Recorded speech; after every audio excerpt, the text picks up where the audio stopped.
अस्सलाम वालेकुम, मैं हूं डॉक्टर हसन जावेद और आप देख रहे हैं मेरा डिजिटल चैनल। अब सोचना यह है कि तारीख खुद को दोहराती है या नहीं, ये तो पता नहीं, लेकिन आज सुप्रीम कोर्ट के जज के इमरान खान के केस के बारे में बयान सुनकर हमें जंग अखबार की वो सुर्खी जरूर याद आ गई जिसमें लिखा गया था कि जुल्फिकार अली भुट्टो को इनके वकीलों ने मरवा दिया। जुल्फिकार अली भुट्टो को इनके वकीलों ने मरवा दिया। सुप्रीम कोर्ट ने साइफर केस में इमरान खान की जमानत की दरखास्त पर समाअत के दौरान जस्टिस तारिक मसूद ने इमरान खान के वकीलों को कहा है कि साइफर केस का ट्रायल कालादम होने पर तो अब आपका ही नुकसान हुआ है। साइफर केस के ट्रायल में अगर कोई कमी बेशी थी तो इसको दिफा के लिए आप बाद में इस्तेमाल कर सकते थे। साइफर ट्रायल कालादम होने के बाद इस्तगासा तमाम गलतियां दूर करके ट्रायल करेगा। तो ये इमरान खान के वकीलों के लिए सोचने का वक्त है कि कहीं उन्होंने कोई गलती तो नहीं कर दी। वैसे जुल्फिकार अली भुट्टो के वकील याह्या बख्तियार थे जिन्होंने इस बयान पर कि जुल्फिकार अली भुट्टो को इसके वकीलों ने मरवा दिया, जंग अखबार के इस वक्त के एडिटर मीर खलीलुर रहमान और लाहौर हाई कोर्ट के साबिक जज जस्टिस शौकत अली के खिलाफ हत्या इज्जत का मुकदमा भी दर्ज करवा दिया था। जुल्फिकार अली भुट्टो के केस को जुडिशियल मर्डर भी कहा जाता है और पॉलिटिकल मर्डर भी। और यह भी सुनने को मिलता है कि भुट्टो की फांसी के पीछे अमेरिका का हाथ था। वैसे तो जनरल ज़िया के त्यारा हादसे के बारे में भी अमेरिका का ही नाम लिया जाता है। खैर, जुल्फिकार अली भुट्टो को फांसी की सजा लाहौर हाई कोर्ट के चीफ जस्टिस मौलवी मुश्ताक ने सुनाई थी और इस सजा के खिलाफ सुप्रीम कोर्ट में जुल्फिकार अली भुट्टो की तरफ से अपील की गई थी। जस्टिस अनवारुल हक चीफ जस्टिस सुप्रीम कोर्ट ने भुट्टो की अपील मुस्तरद करते हुए लाहौर हाई कोर्ट की फांसी की सजा बहाल रखी। बेंच के 7 जजेस में से 3 ने भुट्टो के हक में फैसला दिया और 4 ने जुल्फिकार अली भुट्टो के खिलाफ फैसला दिया। सजा बरकरार रखने वाले जजेस में जस्टिस नसीम हसन शाह भी शामिल थे।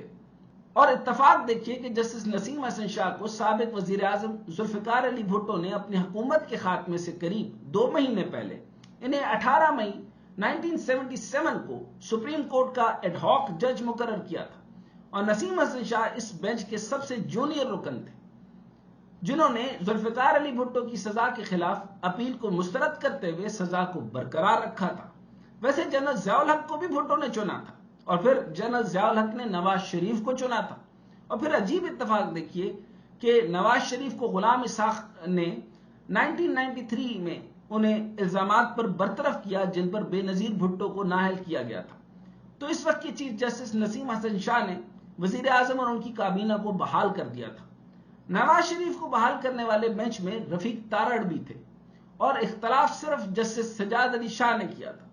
फिर इनके साथ क्या हुआ यह भी सुप्रीम कोर्ट की तारीख का अहम हिस्सा है।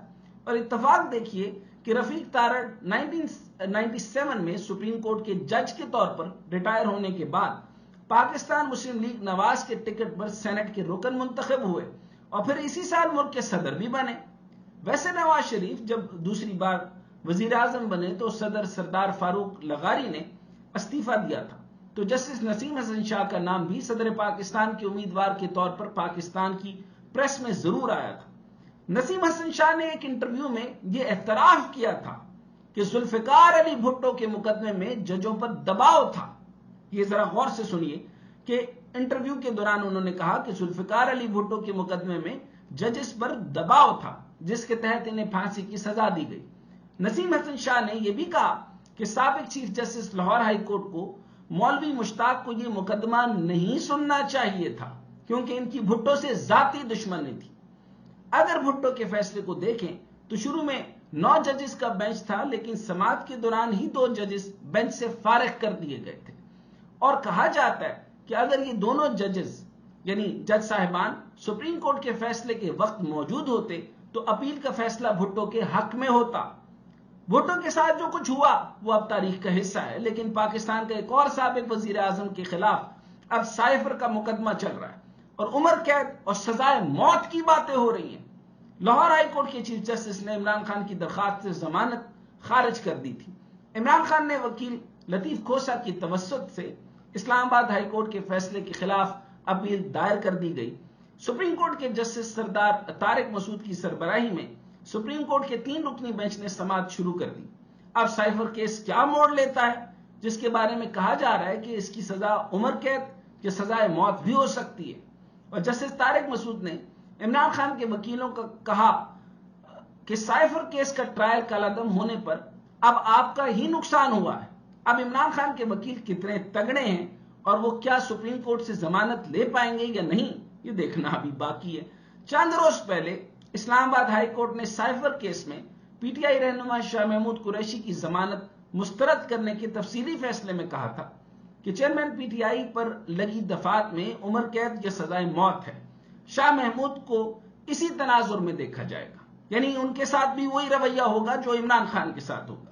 دیکھتے ہیں کہ ایک اور سابق وزیر اعظم کا کیس کیسے چلتا ہے اور کیا فیصلے آتے ہیں۔